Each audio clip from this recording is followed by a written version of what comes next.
मुझे अपने भाई से कभी मोहब्बत नहीं थी, लेकिन बेहोशी में उसकी आंखों से बहता पानी और उसके चेहरे की बेबसी देख के मेरा दिल कट गया। मेरे साथ ना करना चाहो तो अलग बात है, लेकिन ये कैसे हो सकता है कि तुम्हें भूख ही ना हो? ऐसी कोई बात नहीं है। अगर ऐसी बात है तो तुम कह सकती हो। मेरी बेटी बहुत तकलीफ से गुजर रही है ना? मैं जानता हूं बेटा, इसीलिए मैंने अपने रब से कह दिया है कि मैं अपनी नूर अफरोज के लिए चाहने के बावजूद भी कुछ नहीं कर सका।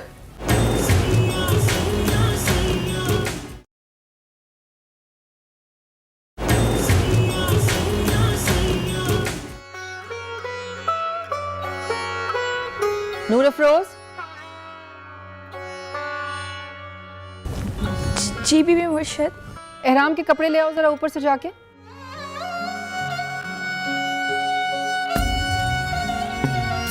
जी।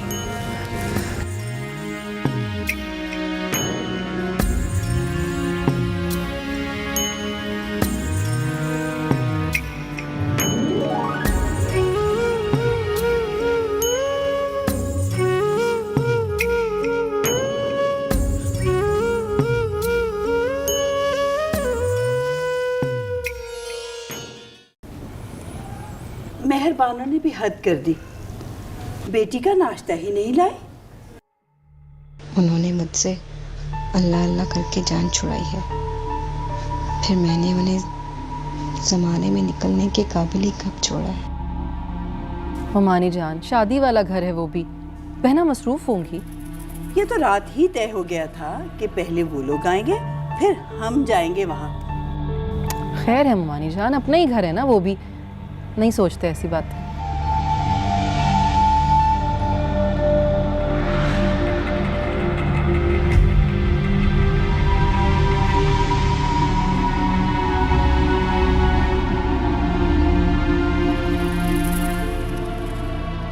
क्या बुरे वक्त में कुदरत ने मदद की है मेरी। अगर बहना जज्बाती होकर मेरी बेटी की खुशियाँ छीन सकती है तो मैं भी उनकी बेटी को एहराम के साथ कभी सुखी नहीं रहने दूंगी। पूरा पूरा मौका दूंगी मैं गुल अफरोज और एहराम को तन्हाई में मिलके बैठने का।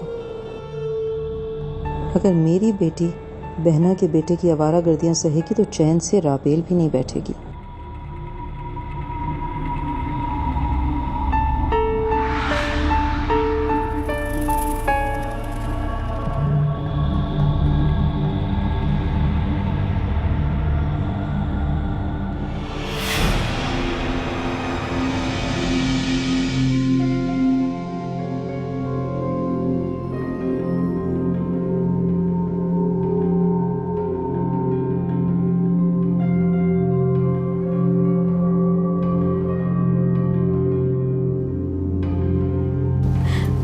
मेरा निकाह हो चुका है कबीर से, नूर अफरोज का कज़न कबीर।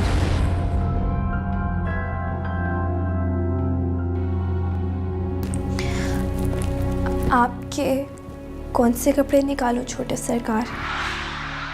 कोई भी निकाल दो।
आपके कपड़े रखती हैं छोटे सरकार।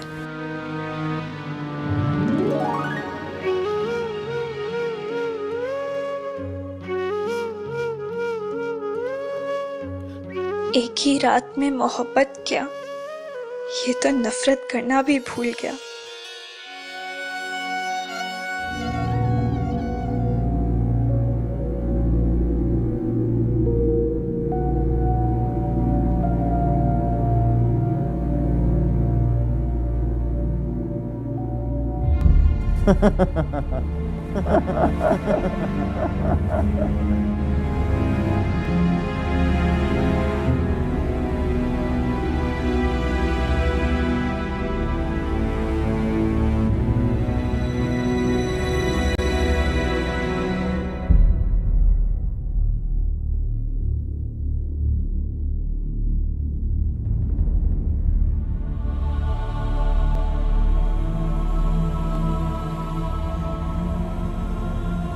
साले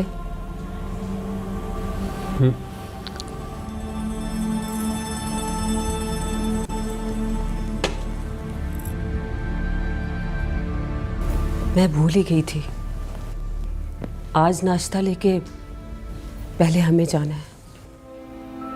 कैसा नाश्ता? रस्म होती है बेटा, ब्याही लड़की के लिए पहले दिन नाश्ता मैके से जाता है। वो उन लड़कियों के लिए होता है जो माँ बाप की इज्जत और नामूस संभाल कर ससुराल में कदम रखती हैं। राबेल जैसी लड़कियों के लिए नहीं, ऐसी लड़कियों के लिए तो जहर ले जाना चाहिए। आहिस्ता बोलो बेटा, दीवारों के भी कान होते हैं। दुनियादारी तो निभानी है ना हमें। उसकी नजरों के सामने रहेंगे तो शायद लिहाज कर ले और सब्र करके खामोशी इख्तियार कर ले। एहराम लाख इंग्लैंड में पड़ा सही अम्मा, लेकिन जिस दिन राबेल ने उसे बता दिया कि उसे किसी और मर्द में दिलचस्पी है तो वो उसकी जान ले लेगा। और मैंने एक बात तय कर ली है, वो चाहे उसकी जान ले ले, मैं एक लफ्ज तक नहीं बोलूंगा।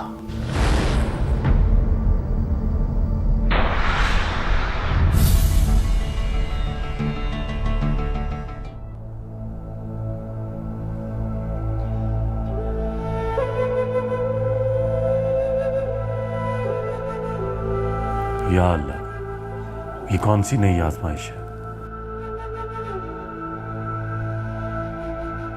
कि नीचे बजने वाले ढोल और शहनाई मेरी शादी की खुशी में बजाए जा रहे हैं। खानदान वालों की नजर में मेरी शादी राबेल से हो चुकी है और जिससे हुआ है सारे सबूत उसके पास है और वो मुकर गया है। अब क्या होगा, क्या करूं? ताया सरकार ही के पास इस मसले का हल होगा। लो जी, दूल्हा यहाँ बड़ा सो रहा है। एहराम क्या हो गया, नीचे चलो। भला मैं नीचे औरतों में जाके क्या करूंगा ताई जान? एहराम जाना पड़ता है, दूल्हा दुल्हन को इकट्ठे बैठना पड़ता है मेहमानों के साथ। और फिर तुम थोड़ी देर मेहमानों के साथ बैठ जाओ, फिर हमें बनफ्शे के पास भी चलना है। भला इस सब में मेरा कहां से होना जरूरी है ताई जान? हद करते हो तुम भी। तुम दूल्हा हो, बनफ्शे के फर्स्ट कजन हो, ऐसी भी क्या बेजारी है? ठीक है, आप चले, मैं आता हूं। जल्दी आ जाना प्लीज।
क्या अल्लाह, क्या करूं? क्या नूर अफरोज को बता दूं कि कबीर ने राबेल से पहले ही निकाह किया हुआ था?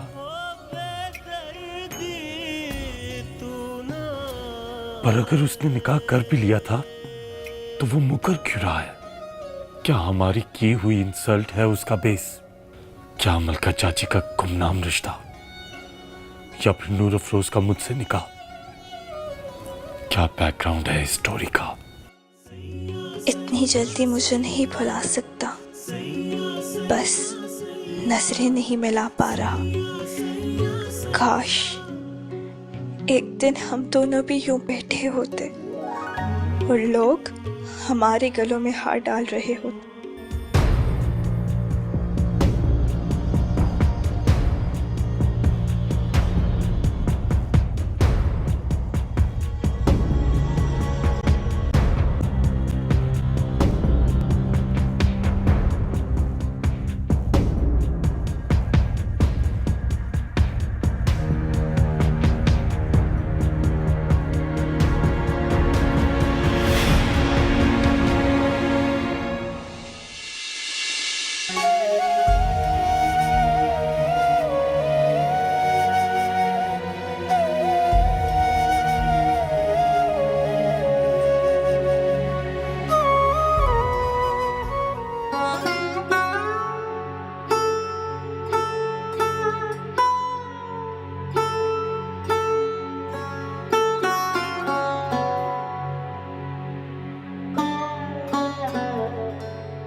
अब्बा मुझे माफ कर दे। तूने ऐसा क्या किया नूरा फरोज? बड़ा गरूर किया, अपने दिल पे, अपने ज़ब्र पर। मैं तुझे देख देख के सोचती थी कितना बेवकूफ है अम्मा का प्यार। ऐसे भला कोई किसी पे थोड़ी मरता है कि जीने से हाथ ही धो डाले। पीरों की मोहब्बत का बीज बड़ा ही बेमहर है। इसे हम जैसी औरतें अपनी आंसू से सींचती हैं। कोई पता नहीं फल भी लगेगा या नहीं, या यूं ही मुरझा के सूख जाएगा। मैं भी तेरी बेटी हूँ, ये पौधा मुरझाने तो मैं भी नहीं दूंगी।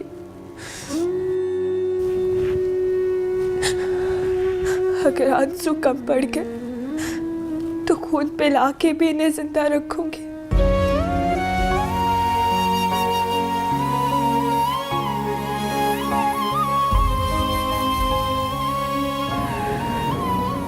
बहुत मुश्किल सफर है नूरा फिरोज।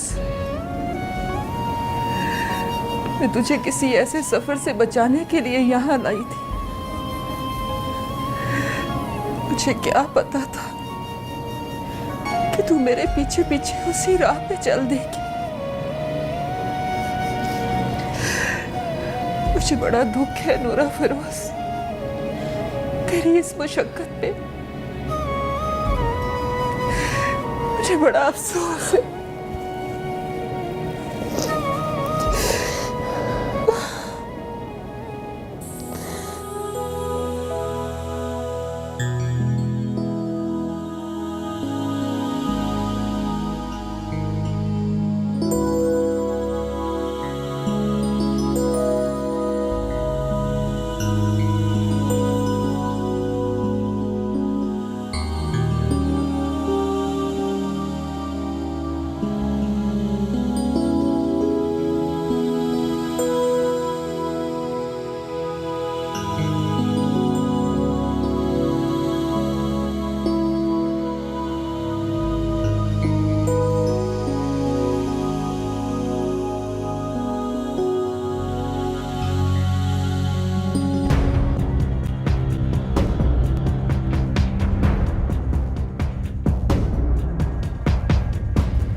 सलामता है सरकार।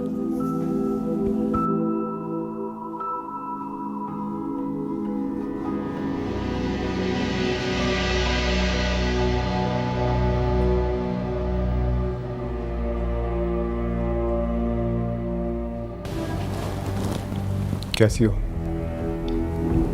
मैं ठीक हूँ। आप कैसे हैं?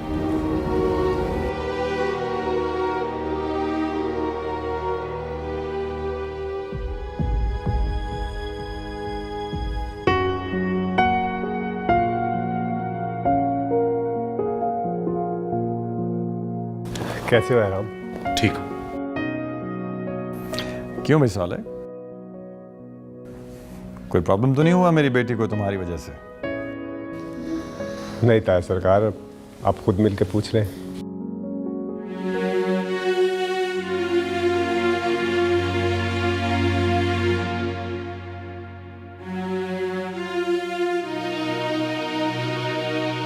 बनफ्शे बेटा, मैं तो सारी रात सो भी नहीं सकी ठीक से। यही सोचती रही कि पता नहीं पीर साले का तुम्हारे साथ कैसा सलूक होगा।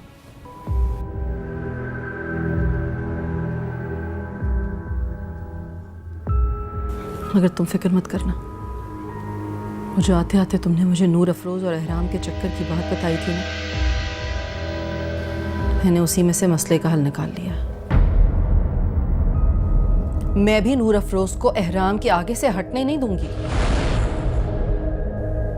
क्या समझती हैं बहना कि अपने आवारा बेटे की जबरदस्ती मेरी बेटी से शादी करवा के, मेरी बेटी पर खुशियों के दरवाजे बंद करके, अपनी बेटी की शादी पीर एहराम जैसे शानदार मर्द से करवा के उसे खुश देखना चाहती हैं, ताकि मेरी बेटी रोती से सकती रहे? तो नूर अफरोज और एहराम का चक्कर चल रहा है। खैर, मुझे क्या, मेरी बला से। राबेल का दिल जलाने के लिए नूर अफरोज को इस्तेमाल करें या उसे जिंदा जला दें।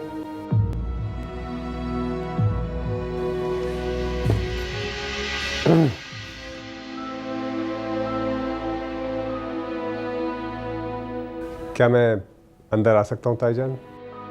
हाँ हाँ, क्यों नहीं, तुम्हारा अपना ही कमरा है। अब इस कमरे के दो मालिक हैं, एक मैं और दूसरी बनफ्शे।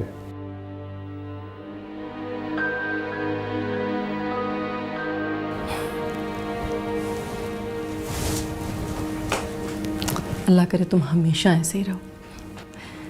कितने अच्छे लगते हो तुम इन नरम तासुरात के साथ। कहाँ छुपा कर रखा था इतने दिन से ये वाला पीर साले तुमने? बस एक जादू की छड़ी थी जिसने पत्थर से मोम बना दिया। मेरी बेटी तो नहीं है वो?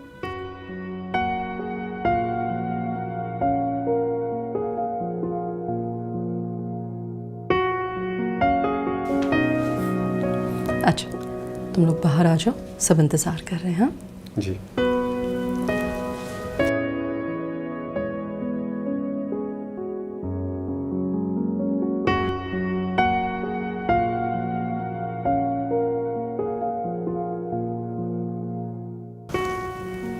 अब मैं ताईजान को क्या बताऊं कि उनकी बेटी तो मेरी तरफ आंख उठाकर भी नहीं देख रही। चले? हाँ, चलो।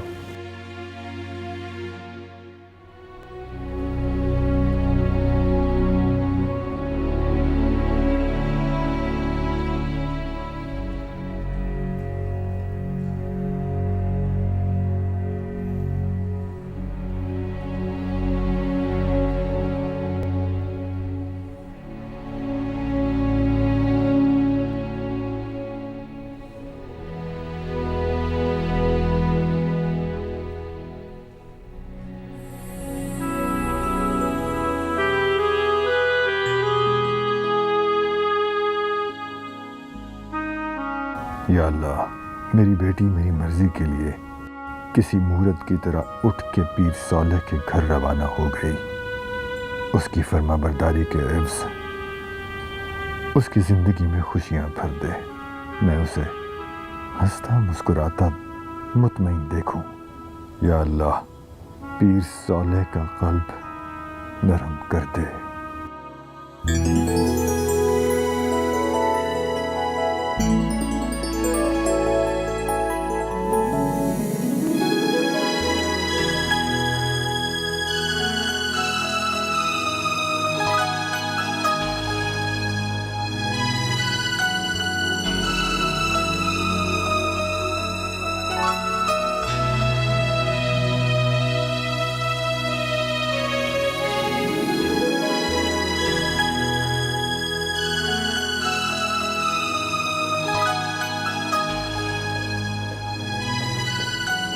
लीजिए ताया सरकार, खुद ही पूछ ले अपनी बेटी से, इसे मुझसे कोई शिकायत तो नहीं है?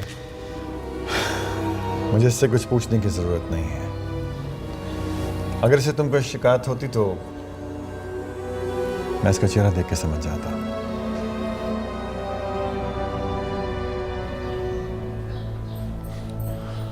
कैसी हो? शादी मुबारक हो। कल कहने का मौका ही नहीं मिला।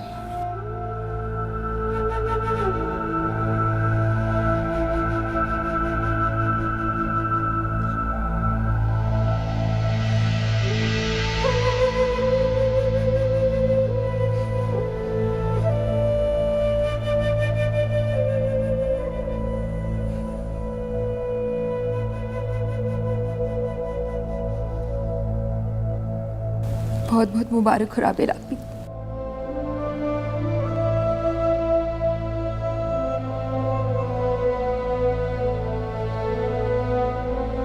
तुम्हें भी। इन दोनों को तो देखें जरा, ऐसा लग रहा है कि बस आज ही एक दूसरे को रुखसत कर रही हैं। जाहिर है कल इन दोनों को तो मौका ही नहीं मिला एक दूसरे से मिलने का।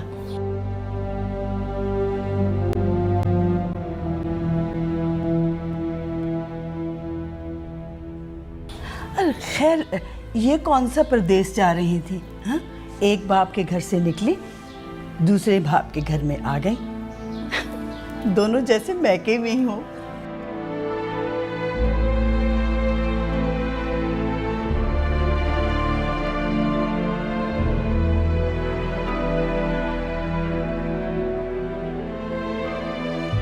बनफ्शे, तुम ताया सरकार के पास बैठो ना, ताकि तुमसे बातें करके वो तसल्ली कर लें।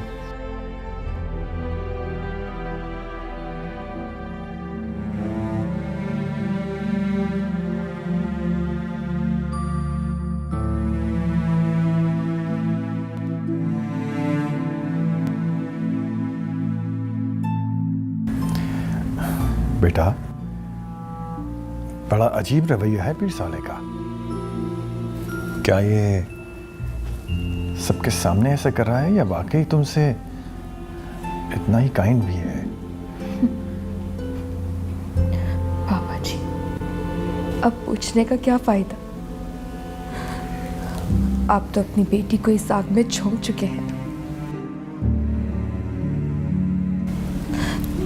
वो आग मुझ पर ठंडी भी हो जाए तो भी तो इस चीज का है कि आपने अपनी बेटी को अपने हाथों से इस आग में झोंक दिया। देखो बेटा, तुम मुझसे भले कितनी ही खफा हो, लेकिन प्लीज मुझे इतना बता दो कि पीर साले का रवैया तुम्हारे साथ कैसा है?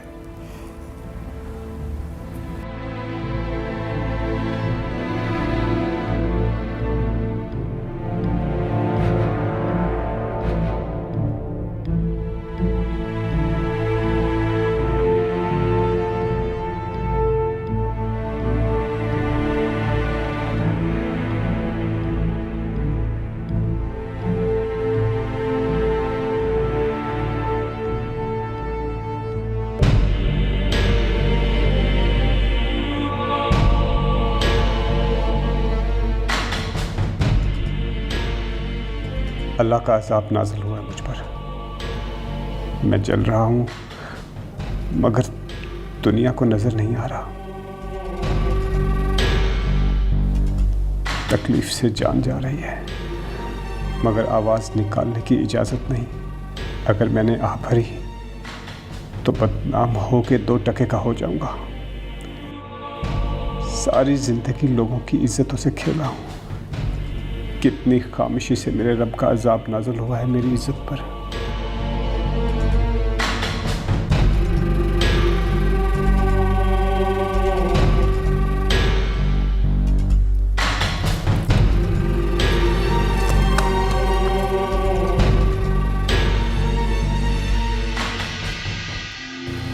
साले,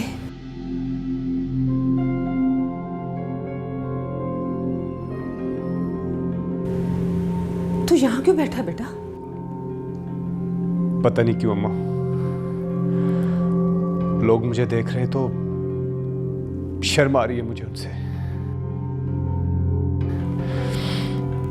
ऐसा लग रहा है कि कोई भी गले मिलके कह देगा, क्या खाक इज्जत है तुम्हारी। ना बेटा, ये वक्त इन बातों का नहीं है। किसी को भिनक भी पड़ गई ना तो समझ इज्जत गई। भिनक पड़े या ना पड़े अम्मा, इज्जत तो गई ना। ना मेरे बेटा, हर घर में हमारे जैसा एक बेइज्जत बसता है। ये जो हमारे खानदान का हमाम है ना, इसमें सब नंगे हैं। सबके घरों में 2 जिल्दों वाली किताबों जितनी दास्तानें हैं। फिर हमारा तो अल्लाह ने पर्दा रख लिया बेटा। उस बेगैरत से जाके पूछें कि उसने भी हमारी इज्जत रखी है या नहीं, या फिर 2 टके कर दिया अपने खामद के सामने। ले, मार न डाला होता है राम ने। अब अगर जिक्र करेगी तो खुद मरेगी। अब वो तेरी या मेरी इज्जत नहीं, एहराम की इज्जत है। वैसे सबका सुकून बता रहा है कि उसने किसी से कुछ नहीं कहा। उसे बुलाएं जरा। साले, ये वक्त इन बातों का नहीं है बेटा। ये वक्त इन्हीं बातों का है अम्मा। आप उसे बुलाएं, मैं उससे अपने तरीके से पूछता हूं। अब किसी गलती की गुंजाइश नहीं है।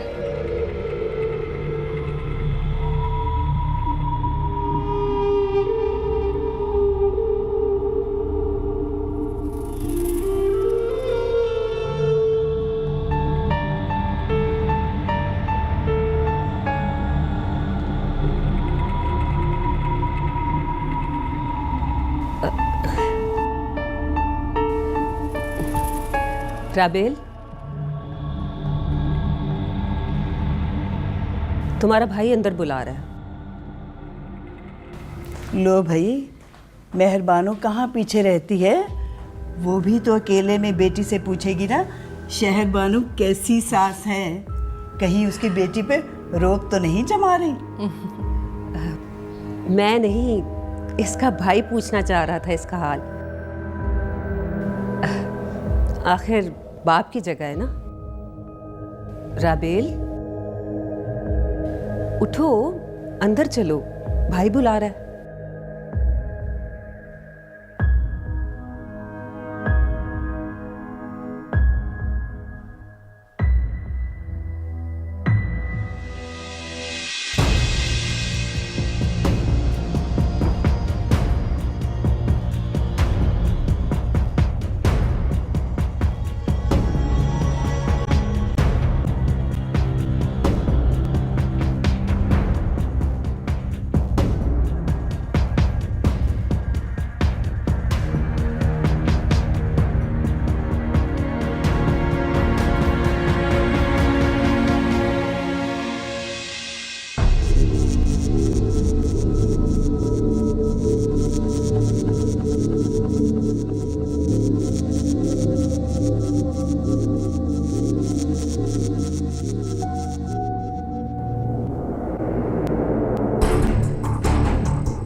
अम्मा, आप बाहर जाएं।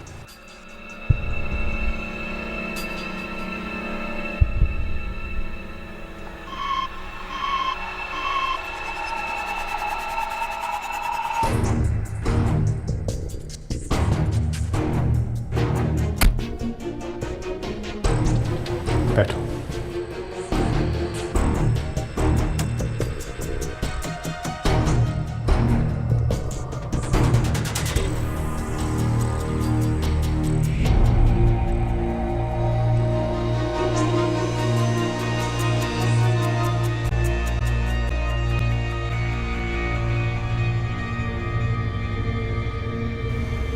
तुमने हमारी इज्जत पर तेल छिड़क कर जो आग लगाई है, उससे जलकर वो राख तो नहीं, लेकिन स्याह होकर बदसूरत जरूर हो गई है। इतनी बदसूरत कि उसे देखता हूं तो डर जाता हूं मैं। कबीर का हंसता हुआ चेहरा भूत बन के डराता है मुझे। उस दिन इंजेक्शन के नशे में शायद तुम सुन नहीं पाई थी, और नफरत के दबाव में मैं कह नहीं सका था, लेकिन कबीर ने तो तुम्हारी, उसने मेरी, हमारी इज्जत को फुटबॉल की तरह उछाल उछाल के भड़ास निकाली है राबेल। मैं नहीं जानता उसको हमसे किस बात की इतनी नफरत है, किस बात का इतना गुस्सा है।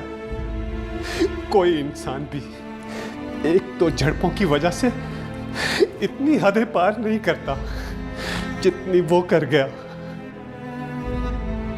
उसकी नफरत की वजह बहुत गहरी है राबेल। मैं मुजरिमों की तरह उसके कटहरे में खड़ा रहा और वो कह के लगा लगा के मुझ पे हंसता रहा, मेरा तमाशा बनाता रहा लोगों में।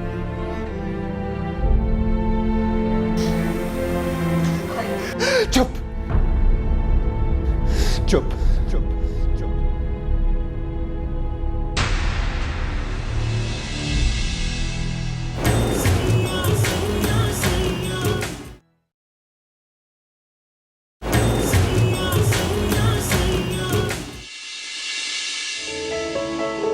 तुम्हारा चेहरा देखने आया था और तुम्हें ये कहने के लिए आया था कि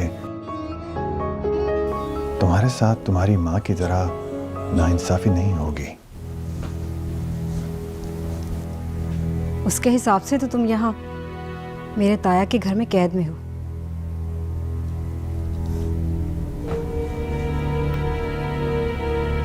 हो सकता है कि उसने इस बात को जहर समझ के अपने हलक में उतार लिया हो। और जो ज्यादती एहराम के साथ हुई है उसका क्या?